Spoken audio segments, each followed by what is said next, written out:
Welcome to Integrate Yourself, everybody. I'm your host, Allison Pillow, and you can find me at finallythrivingbook.com and AllisonPillow.com. Today, we have a very special guest, Vanessa Lambert. She has been a conduit for group and individual transformation for the past 30 years. As both a coach as well as a retreat facilitator, she has offered a more holistic approach to health, fitness, spirituality, rooted in her own insatiable pursuit of the world's leading edge health modalities, whether they be modern or ancient in origin. Vanessa formed her foundation in nutrition and fitness under the personal tutelage of celebrated health pioneers Robb Wolf and Mark Sisson. Her personal interest and later her professional offerings expanded to include a wide range of soft energy movement, breathwork, and alternative healing arts, including certifications in spiritual counseling, Kundalini Yoga, Akashic Reading, Reiki, and sound healing.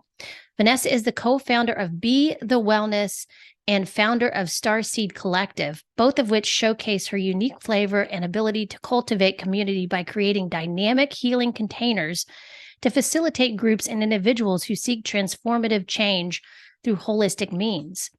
For the past 11 years, both companies have hosted regular online and in-person gatherings, retreats, workshops, and boutique festivals around the world, which showcase Vanessa's vast skills and contagious passion for life. Her mission is to help other heart-centered humans push through their personal boundaries and fulfill their unique destiny by identifying and aligning with their soul path. Vanessa, I'm so happy you're here. Thanks for coming on. Thank you. All that to say, I'm here to help. Aren't we all? Aren't we all? Yes, I can relate. I feel the same. And you have such an extensive background, and we talked about some of the things we're going to talk about today before the show, and this is going to be so much fun. We have a lot to cover. But what I would love you to start with is just your personal background. I spoke to that in the intro, but I'd love to hear a little bit more about, your journey and how you came to do what you're doing now. Yeah, I think without going too far back, it really sort of the origin story comes in when I really started, training in health and fitness and strength and conditioning. I was one of Robb Wolf, who is the third CrossFit gym owner. I was one of his first clients, and my husband and I competed on his CrossFit team, and we were kind of in the infancy of that CrossFit paleo ancestral health world. So in the early days, we were really just learning about minimum effective dose, right? Like that's what CrossFit was, and its origin story was like, what's the least amount we can do to get the most benefit? And so I think that kind of stayed with me as a mantra in a way. It's like, well, what can we do to actually move the needle? And over the years, as I kind of extended out and became I worked for Mark Sisson, who is another kind of ancestral health pioneer. I started his first coaching program through the Primal Blueprint. And, as I was kind of just running that mantra in the back of my mind, the thing I noticed was that, like, it didn't matter if you gave people the perfect diet, the perfect workout, the perfect everything. If they didn't have that kind of emotional infrastructure to support the changes and to really have that blueprint to want to move forward, it just didn't matter. And so as a health coach, as a strength and conditioning coach, is like more in that kind of physical realm, I just realized we've got to start bringing in more tools for people to work on the mindset, to work on the spirit, to work on the kind of the softer, more feminine side, I guess you could say. And that minimum effective dose, like, what is the thing that people need that will move the needle for them?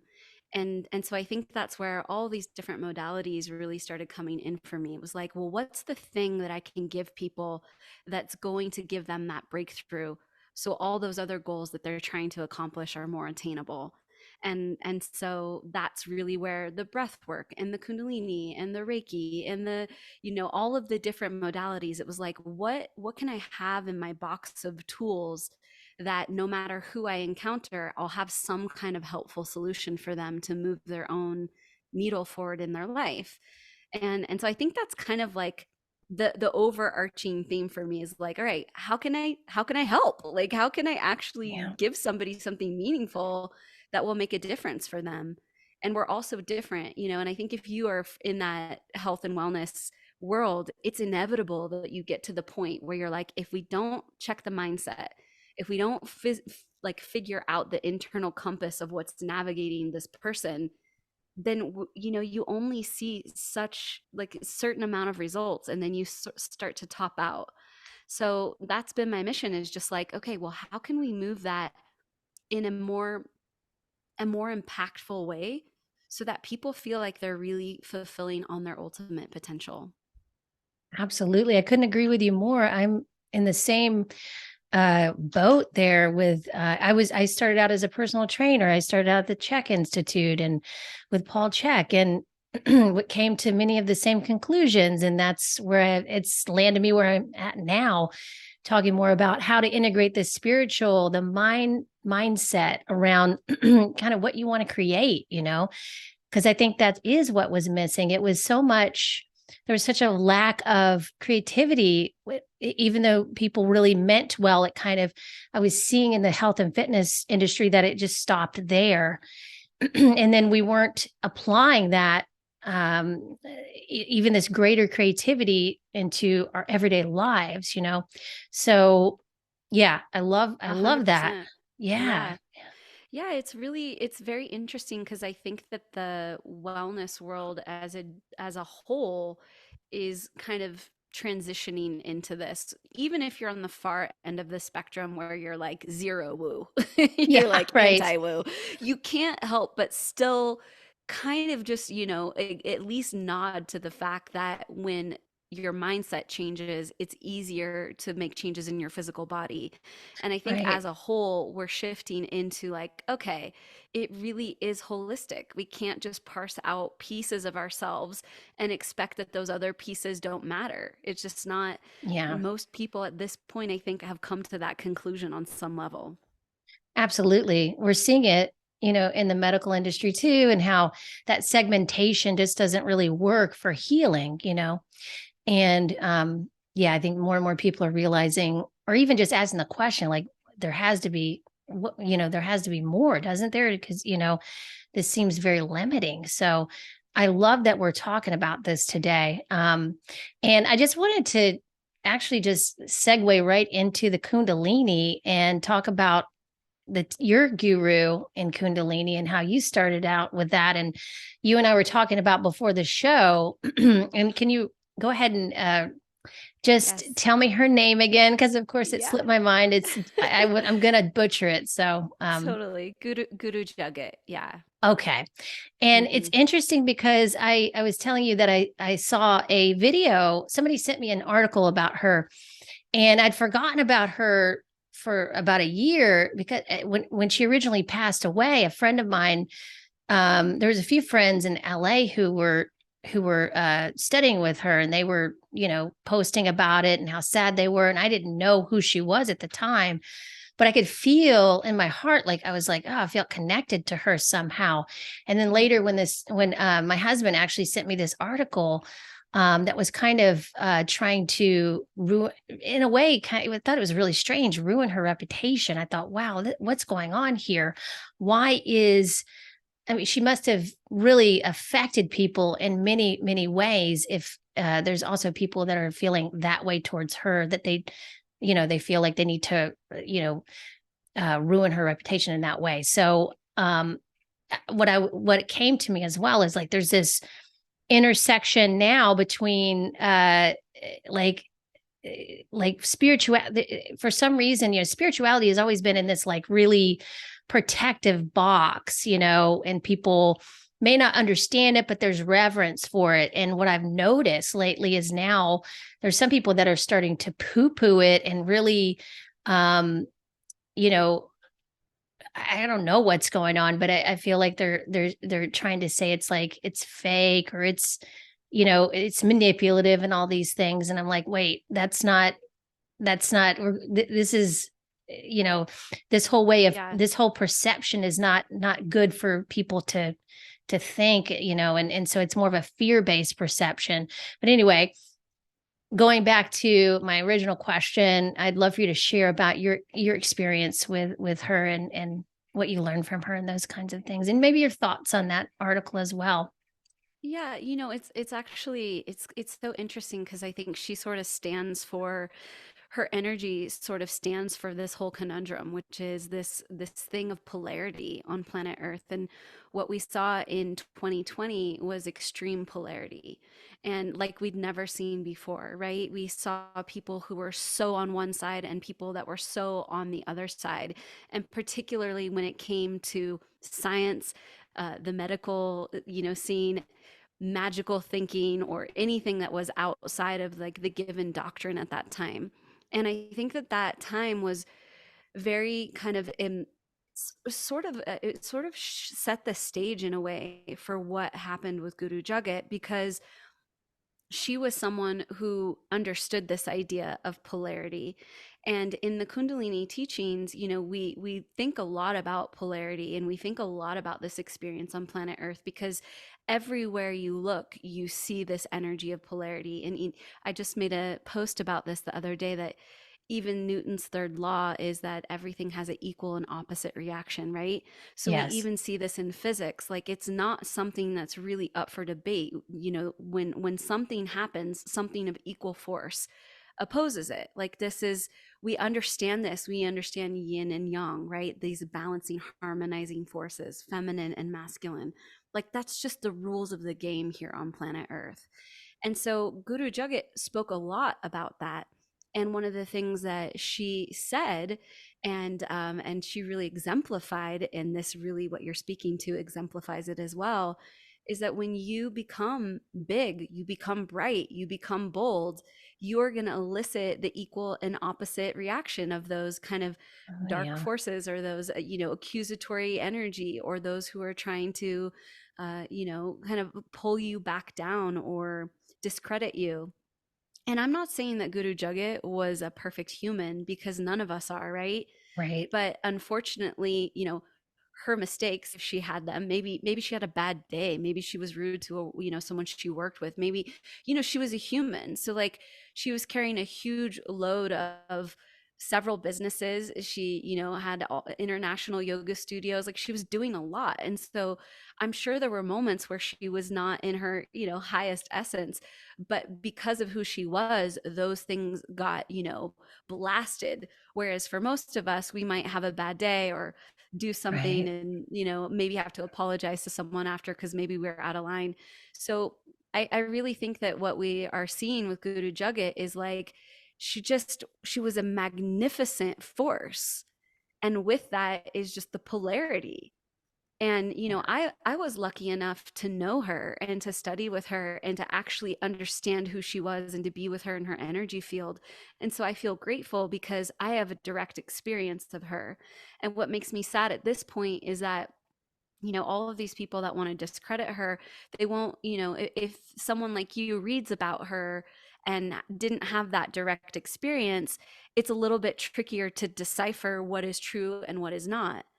On the flip side, we have over 5,000 recordings of her teaching over the years. So there's so much amazing sound current and frequency that you can tune in and decide for yourself. And I think that that's what's really cool about this age of Aquarius we're in, is that Yeah. everything is available for you to see and to hear and to experience yourself. So now you get to decide. And even though you might not get to meet her in person and have like a direct interaction, you can, through this kind of quantum experience of all of the data she left here on planet Earth, decide for yourself, like, who was this person? Do I resonate with her? And are her teachings valuable in any way, shape, or form for me?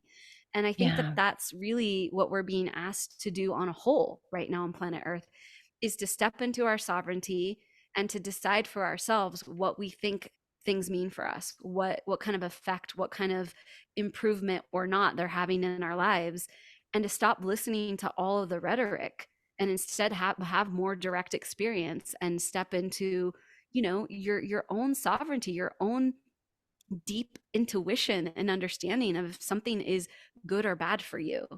And Yeah. so yeah, it's really crazy. Guru Jagat was so larger than life, that when she died, and for listeners out there who aren't familiar, she died at 41 years of age from a pulmonary embolism because she had broken her ankle and she had a surgery. And so it was very like out Oh, of nowhere. We were shocked. Everyone yeah. was completely blindsided by this. And because she was so larger than life, it was like, our superstar just kind of burned out in the sky, and we were like, wait, where's the sun? you know um, Right. but the beautiful part of it is that that showed us that all of us actually, it's about us. We're always going to be our own North Star. And that is actually the greatest teaching she left us in the end, was that it was always us. It was always our own personal journey. It was always our own personal sovereign experience. And that no one, no guru, no teacher, no anybody was ever going to be the real path to transformation, enlightenment, whatever you want to call Right. it. And that you are the one you've been waiting for. Yes, that is, I love that. And that's something I say often too, is, another way to put it is you are your own role model. Yeah. You're the role model you've been waiting for, you've been Sat nam. searching for, right? Um, Yeah. Mhm. and I love how you put that with the polarity association, because yes, and I think that may be some of the fears people have, as making themselves bigger, brighter. Maybe they'll attract, a more negative force or whatever. And but when I saw that, it was a surprise. I was like, oh my God, is there a takedown now of the spiritual community? Like, what's going There on here? is.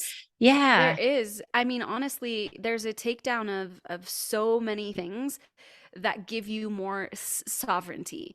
I think there's a Yeah. war on Right. sovereignty. It's like Yeah. we want you to conform to either this side or that side, and you've got to pick a camp, and you've got to be all the way in, and no more neutrality. Right. and Right. Yeah. and so I think that that's kind of the conundrum we're in right now. And it's so interesting that we're talking about this, because I literally just made a post on my Instagram 2 days ago about this. And you really have three options. You have, okay, if this is a polarity experience, then I am going to be as neutral as possible, as not to, elicit any opposing force, right? So Right. this is the path of the yogi, and this is a path of Buddhists. It's like neutrality. That's the place we want to live, and so we don't elicit that polarity experience.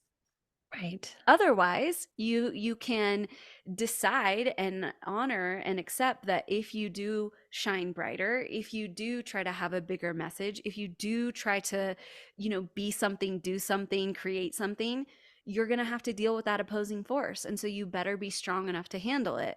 Or Right. three, you have to be ready to learn how to dance between the negative, the positive, and the neutral. And you have to kind of be a ninja, in a sense of like, what current am I on, and how do I want to interact with my life in this particular moment. And I think that this is actually, if we're to boil down what we're all doing, whether we realize it or not, is we're all trying to figure out how to navigate these three currents of positive, negative, and neutral. Yes. Absolutely. That's beautifully said.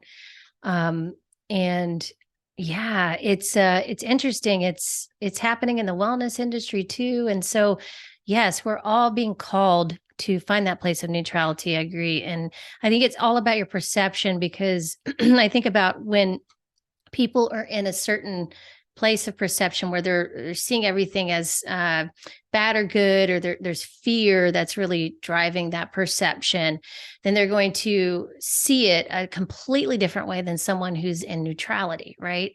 Yeah. So it's really interesting.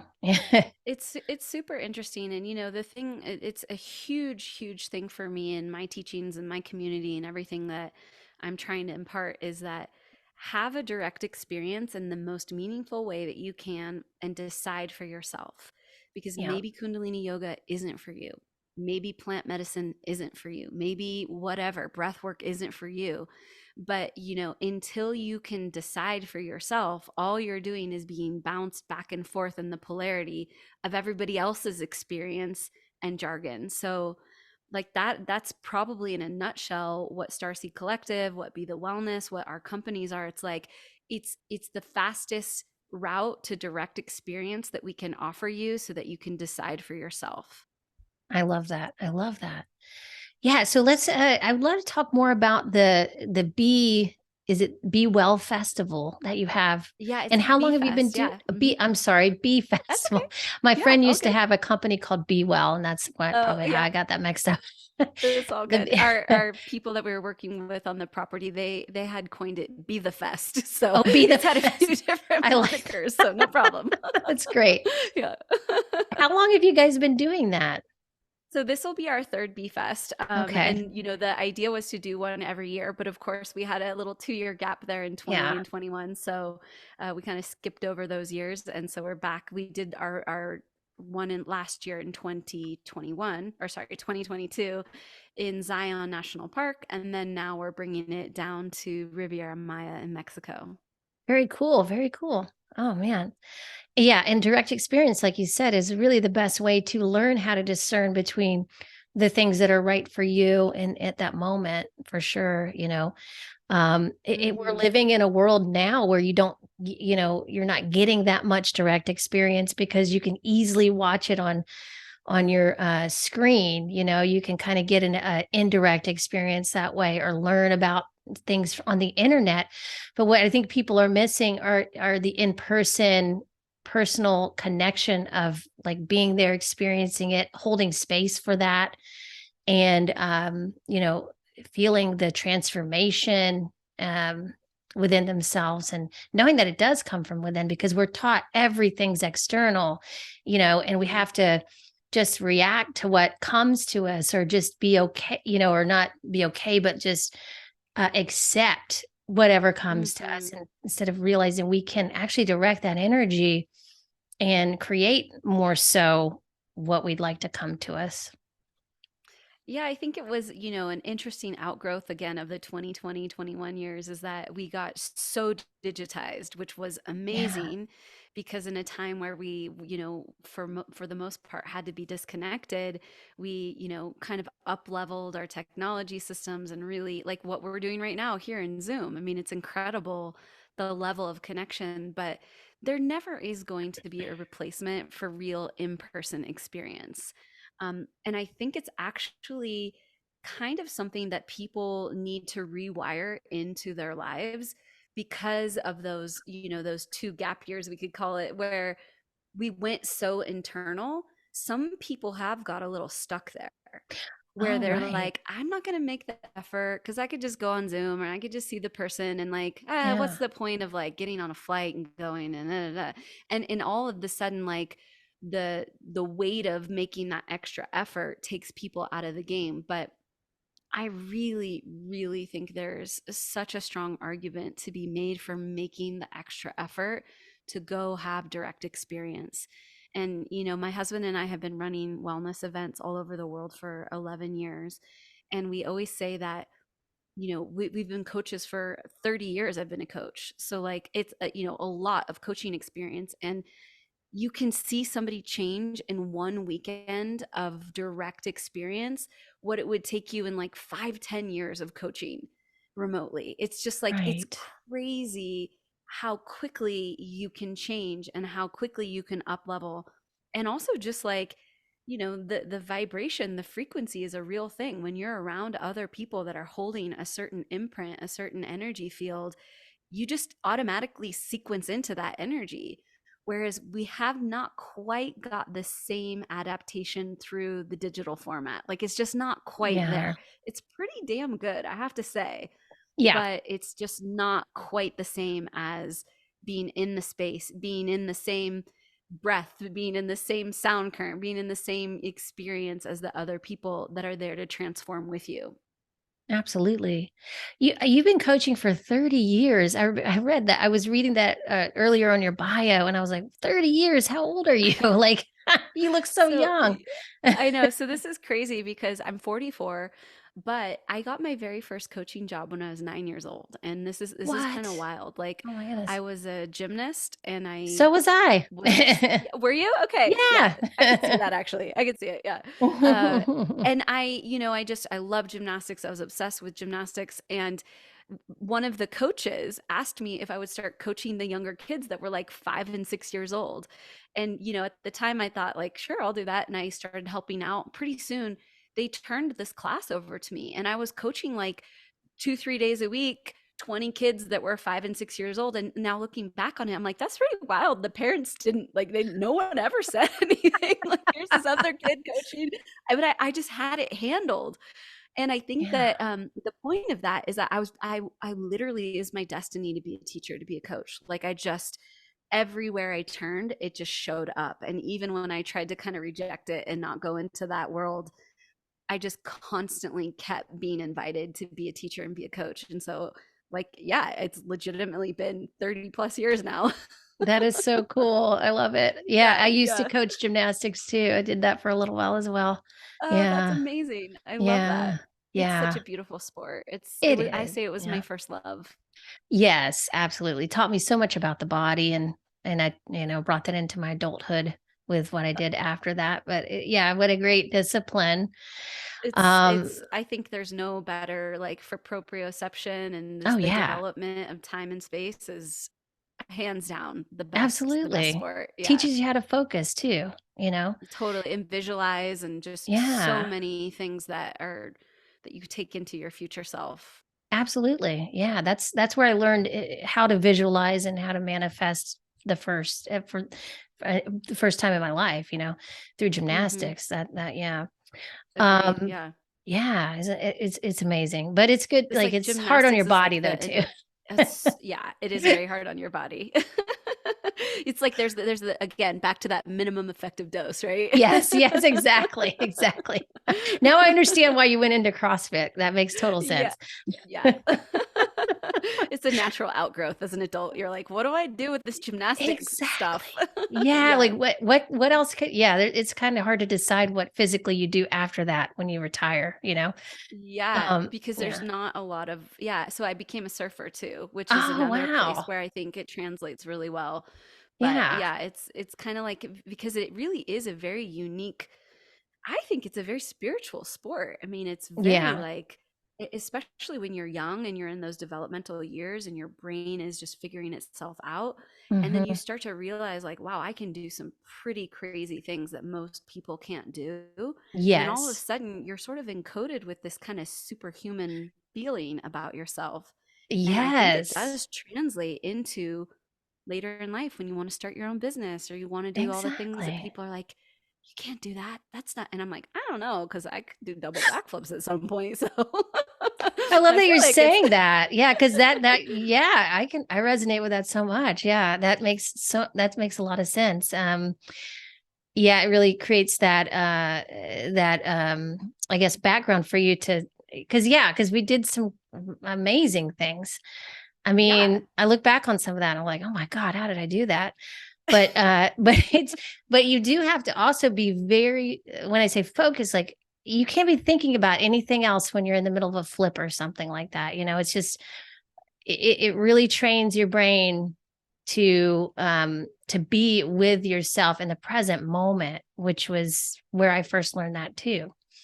I agree. And I think Yeah. it's kind of why I've chased all these other things that are very similar in a way. Yeah. If you could, like, think of, your drug of choice, it's like adrenaline and the focus and all of these things, they kind of become part of your neurochemistry.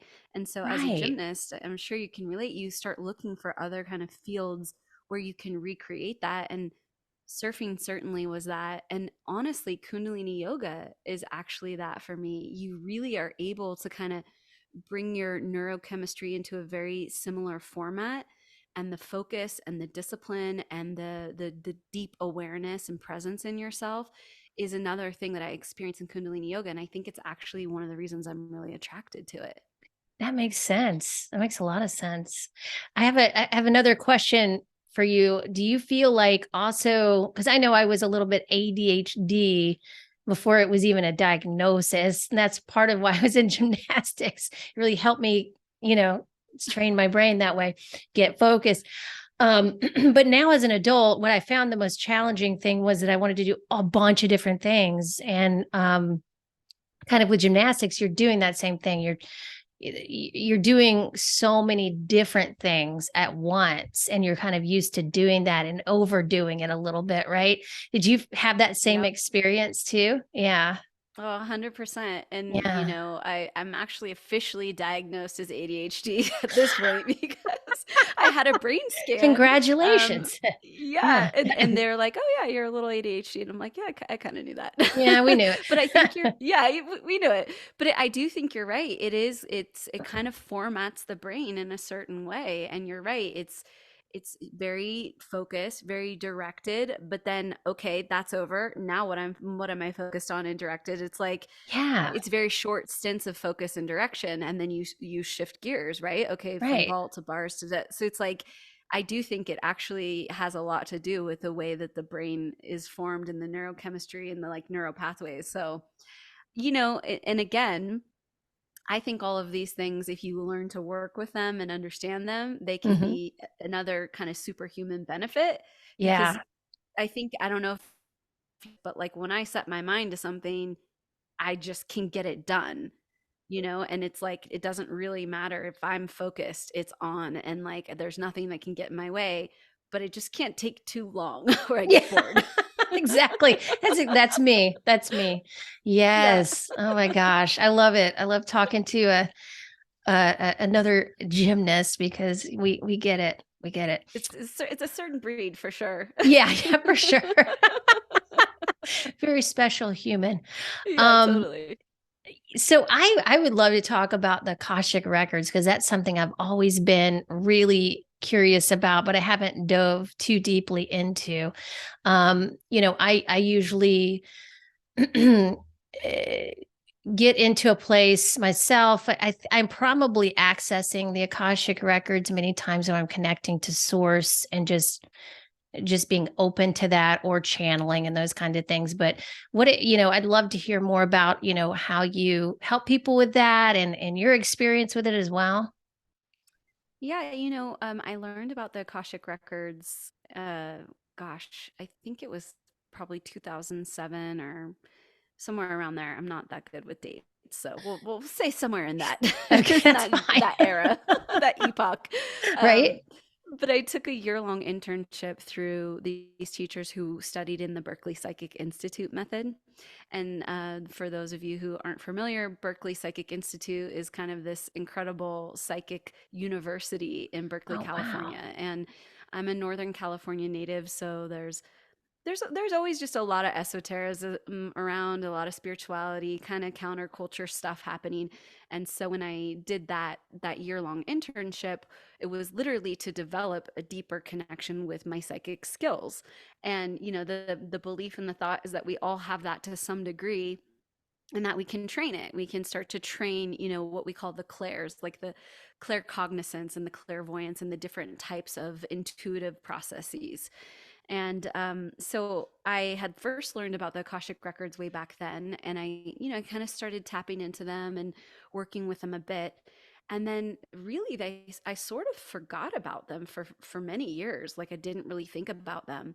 And then about 3 years ago, maybe 4 years ago, a friend of mine was talking about them, and I was like, oh, the Akashic records, that's right. I kind of forget, like, what's that all about? And so I took a little like refresher course from this teacher in LA, and then the Akashic records just came on full force. Oh, And wow. the feeling about the Akashic records, or the way that you can kind of relate to it, is that it's essentially like a vault of information about your soul. So if we can kind of divorce ourselves from time being linear, the Akashic records store all the information of your soul's past, present, and future. And so everything that your soul creates is kind of encoded and embedded, almost like in a hard drive. You could think of it in that way, right? It's like Yeah. this file vault where all of the information about your soul exists.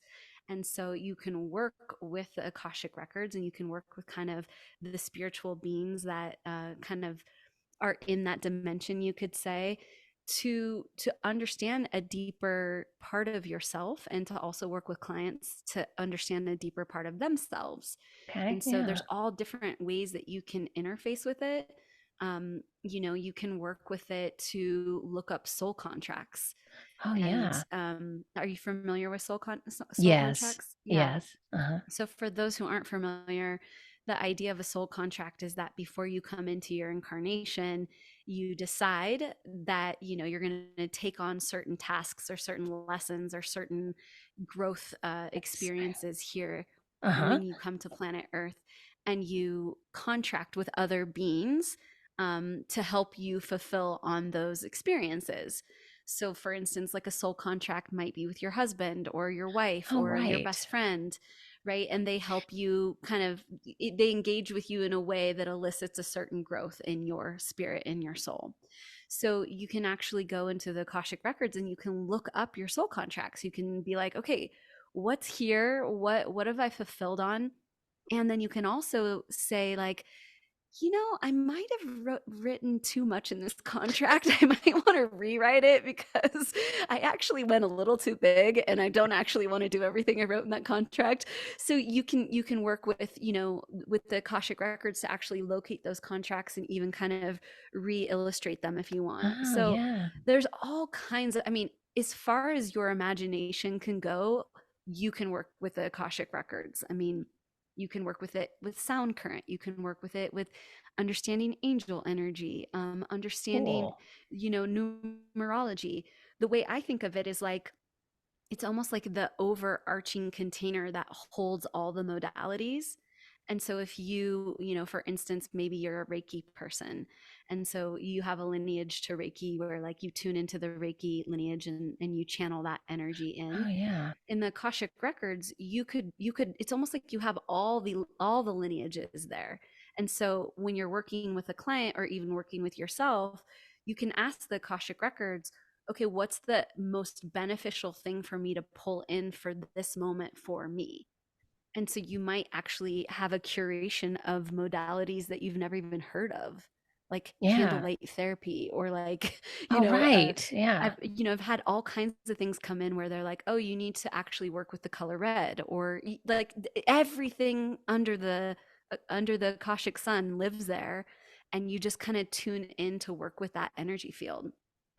That's amazing. Yes. And can you also tune into other like ascended masters or guides or people who've passed that are, that were really Yeah. Yeah. geniuses or whatever, are really good in their field? Yeah, that's where it all comes. Yeah, yeah, that's Yeah, cool. 100%. And I work with like a council of beings, Yeah, and it's a vast council. There's a lot of them, but some of the people that came in were really surprising to me, like Martin Luther King Jr. I was like, really? right. You're on my council? Okay. But all of these soul bodies, the Yeah, thing is, you might hear something like that and think like, oh my gosh, this woman's crazy, like whatever. But the thing is, like, these beings and this experience is not really that far from us. It is right. really a very thin veil of energy that separates us from the spirit realm. And we're under Yes. this illusion that like that it's like so much space, or that these things are maybe so far away. It's actually just kind of like, if you blur your eyes a little bit, you start to realize like the stuff is just right around us. Yeah. So yeah, certainly in the Akashic records you can tap into all kinds of wisdom keepers. Yeah, I got Freddie Mercury came to me a while back. Nice. That's amazing. Isn't that was really cool. He was That's awesome. awesome.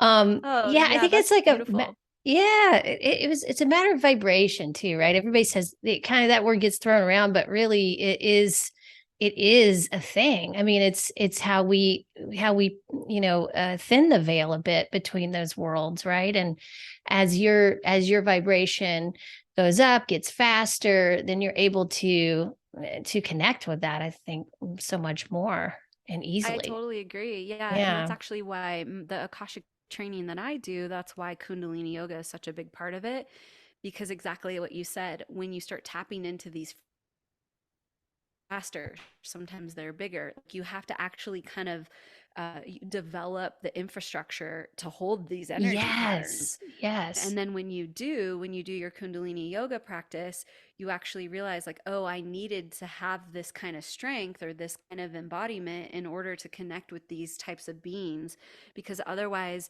It's like, if you wanted to go on a really extreme hike, but you're out of shape, it's like, well, you're probably not going to get the Yeah, peak because you're too slow. Like you're not in that of shape. And so the Kundalini yoga for me is the part that sort of trains the energy field in order to receive these frequencies more clearly. absolutely. The way I think of it too is you're like you said, training like you train the physical body, you're training yourself to harness more of that energy and to direct it. And so if you have more density, meaning like things you haven't let go of, emotional traumas, these kinds of things that we're still hanging on to that create more density in our bodies physically too, it's going to be harder to hold that kind of light and that kind of energy in the body. And this is what I think. I this is what I put together the past couple of years as channelers. It is it because I've had some experience channeling, and it can be physically challenging in the beginning because you're not used to holding that much energy. It's kind of like you're an antenna in a way, right?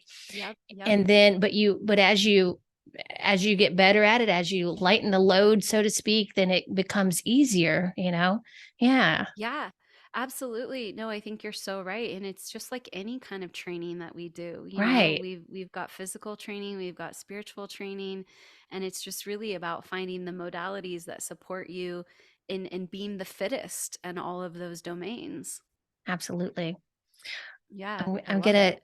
yeah, I gotta put my dog away. He is like, I don't know, he's going crazy. Hold on just one second. No worries, Sorry. no worries.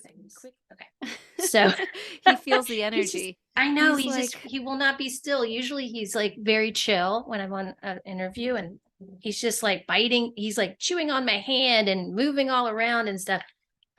it's the intensity of the energy. Because, I mean, honestly, when we talk about these things, it pulls it into the field, Yeah. and the animals are really affected by it. I totally, I mean, my animals are completely affected by the Kundalini energy or the Akashic energy. It's like they all of a sudden are like, whoa, what's going on Yeah, here? that makes sense. They are Yeah. definitely feeling it. Yeah, for sure. Oh He my needs to do gosh. some more Kundalini yoga so he can hold it. Yeah. Exactly. Exactly. Oh my God. That makes sense too with the Kundalini training that yeah, because I've done Kundalini some in my life. I haven't really been a very devoted to that, but it's definitely I've experienced it, and it's been pretty transformative and amazing each time I've done it. So I can see how that would really help with the directing the energy and holding it in the body. That makes total sense. Yeah. Yeah, and I think there's other disciplines for sure. I've been quite a dabbler in my life. I because of being raised in Northern California, I was exposed to a lot of spiritual disciplines pretty early on, and I got certified to do Reiki when I was like 16. So, Oh wow. these things came in really early for me, and I did psychedelics really early too because Northern California, Emerald Yeah. Triangle, it's just that's where all that stuff is happening. So I feel like, there are other ways and lineages, as I like to say, that can take us to the same place. But Kundalini yoga for me, the reason I love it so much is that it's a daily practice that keeps me in like tip top shape.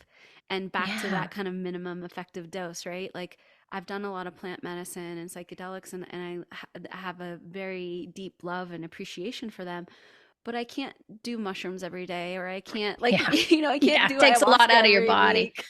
Yeah, Yeah. it's just not something that you I know people microdose, and like that's potentially a way that you can, create this in your life, but for me, Kundalini was the most direct path that I saw every single day where it put me in the tip top shape that I could be spiritually. And in fact, in 2023, my main goal and kind of the commitment I've made to myself is to actually turn up the awareness I have around my energy, and to actually not even let myself slip into the negative current at all. And I know that's Yeah. probably not realistic. Like sometimes you need to be in a little negative funk because it's helpful to pull something up. But in the Kundalini teachings, the belief is that you actually can be so powerfully in command of your energy that you can be choosing the frequency that you exist in every single moment. And no matter what's going on, you have the power and the capacity to alchemize the situation into something positive for yourself. And so I feel like after, 10 plus years of training and then now several years of teaching, I'm very aware that this is actually a possibility in my life. Like, Yeah. if I start to slip into a negative current where I start noticing negative thought forms in my head, or I start noticing a pressure on my physical being, I know exactly what to do to make a complete state change in 3 minutes. And Right. Right. I just am like, I refuse to actually stay in that negative current for any longer than is really appropriate. And so Yeah. that's why I love Kundalini Yoga, is I'm like, I don't know anything else that does it that succinctly and that quickly and that directly. Yeah. Yeah, I agree with that too. I feel like I've been working on the consistency of that too in my life. And it really does take consistency. And then, like you're saying, you develop a greater awareness to where you're noticing so much more when those negative aspects come in, and you're like, wait, even to the extent sometimes I'm like, that's not me. I know that's not me. This isn't me.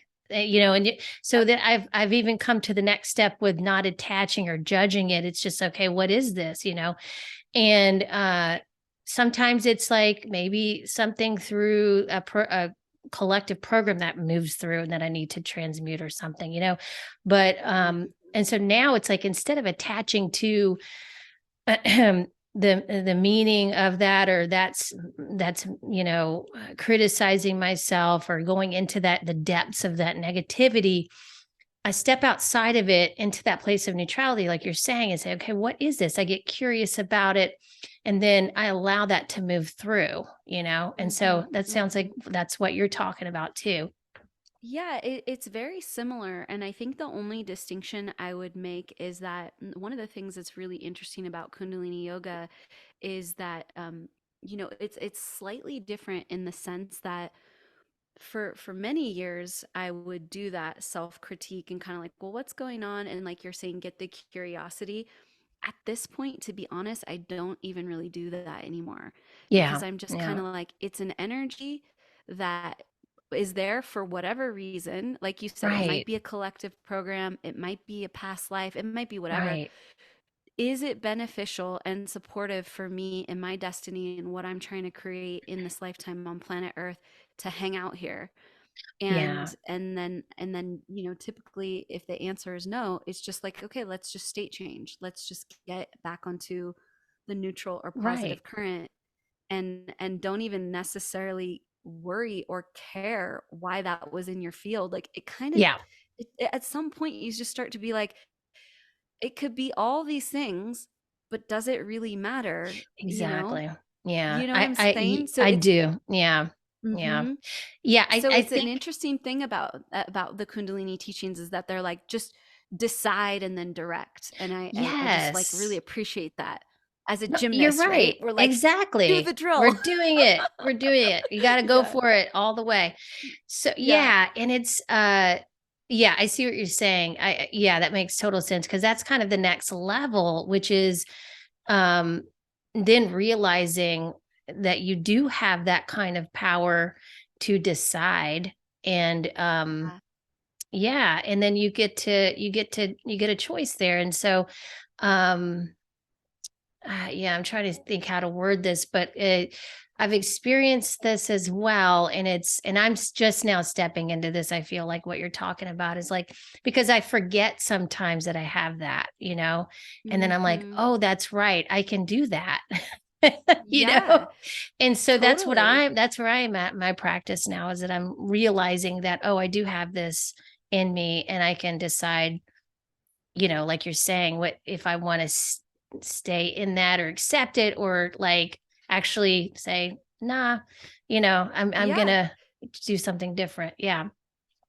They always talk about Kundalini as a transportation vehicle. And so, one of my teachers always says, like, you're in a location that you don't want to be in, get in your car, drive to a new location. Like, Exactly. he's Yeah. always like, do you need to sit in your car and think, well, how did I end up here? And why did I come here in the first place? And now I'm stuck at a traffic light. And oh my God, this guy is cigarette I can smell next to me. He's like, just turn on the ignition and drive away.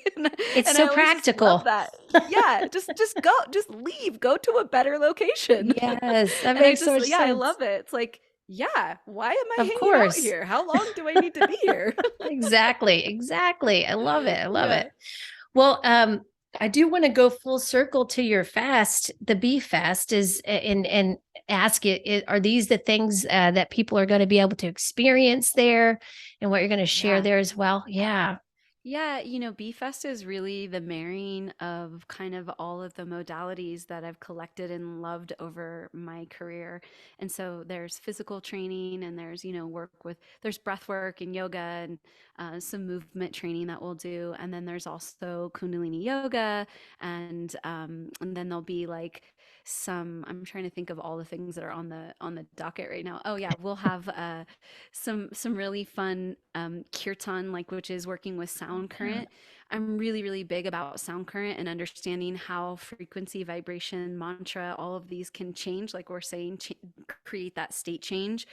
And so there's some really fun mantra classes we'll be doing with the guy named DJ Drez and his wife Marty, Oh, and cool. he's a pretty famous DJ and yoga teacher and DJ, or sorry, and kirtan teacher. So there's just like this amalgamation of the physical, the spiritual, and then we wrap it all up with live music performances at night. Oh, And nice. so it's really kind of like, that's why we call it Bee Fest. It's like a wellness retreat with a festival vibe. So we've got like all the wellness aspects, both physical and spiritual and emotional. And then we kind of have this celebratory bookend where every night we end with some really beautiful music. And Oh, that's um, wonderful. yeah, DJ Drez will be performing. We've got Parangi will be our headliner. I'm not sure if you're familiar with him, but just some really amazing acts. I'm actually a musician, so I'll be teaching Oh, Kundalini Yoga wow. and performing live as well. So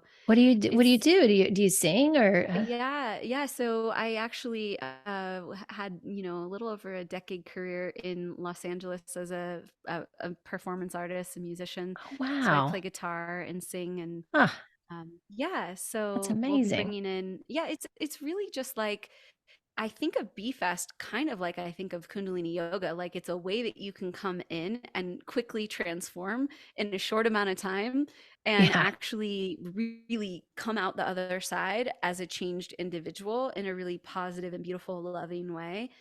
And Bee Fest is just the container for that. And so back to Yeah. like what we were talking about before, it's just like, go do the things in person because it matters. It makes a difference. And if you're listening to this and there's some little pitter patter in your heart, we're meant to go to these places and have these portal experiences where we, come in the door as one person and we leave as another. And Bee Fest is Yeah. certainly that. It has that power to do that. That's amazing. Well, how do people sign up for this? So you can go to beethewellness.com, and bee is spelled like a honeybee. So it's Oh, BEE, the wellness. And it's just under our events page, and it's called Bee Fest Palmaya. I'm sure we'll have links in your show notes. So yes. we'll make sure that people have that. You can also come to Instagram, Be the Wellness, or Starseed Collective, and we have all the links there as well. Or you can DM, you can call, you can, telepathically, There's many whatever. different ways. Anyways. How did you get the name? How did you come up with the name B? Yeah. Yeah. So I was walking one day and I had that famous quote from Gandhi just kind of playing in my head, be the change you wish to see in the world. Oh, And yeah. I just thought, I was a wellness coach at that time, and I was just thinking, be the wellness you wish to see in the world. Like, be the actual embodiment of wellness that you wish to see around you. And so that's how Be the Wellness came. And then the honeybee part, the reason we did that was just that like they talk about bees being capable of the impossible, right? Aerodynamically, they're not supposed to be able to fly, Oh, yeah. but yet they just do it.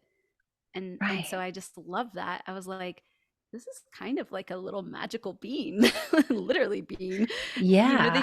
they just basically go, "Oh yeah, that's what everybody else believes, but we just fly." So like, I don't know, you guys figure it out. And I I love felt like that. that was Yeah. kind of, that was congruent with how I live my life. I'm like, "Oh yeah, those are the rules. Oh, okay. Anyway, I'm going to just I'm going to buzz on out and Yeah. do my thing." Sounds about right. Yeah. Yep. Can you relate? I totally can. Yes. Yep. Because I've always like what surprised by people's responses or reactions towards the things that I do. They're just like, when I'm thinking to myself, you can do this too. But again, people have, certain experiences and blocks. And that's the whole point of the Bee Festival is to help them move past that so that they can do all the things they want to do. Right. Yeah, and to be with other people who are doing it. And I think that this is Yeah. actually the biggest thing I got from Guru Jagat, and why I loved being with her and traveling with her and training with her is that I was in her aura. She was someone who was up to big things, doing amazing things. And I was Yeah. in her community of people who it wasn't weird to think, oh, I could quit my job and start my own company and travel around the world or write a book. It wasn't weird.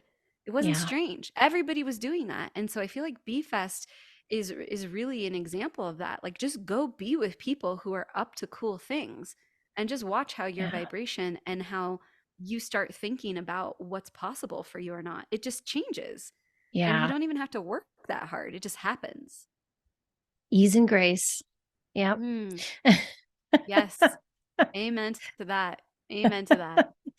Well, thank you so much, Vanessa, for coming on the show. This has been just so much fun, and I've loved Mm, everything we've talked about.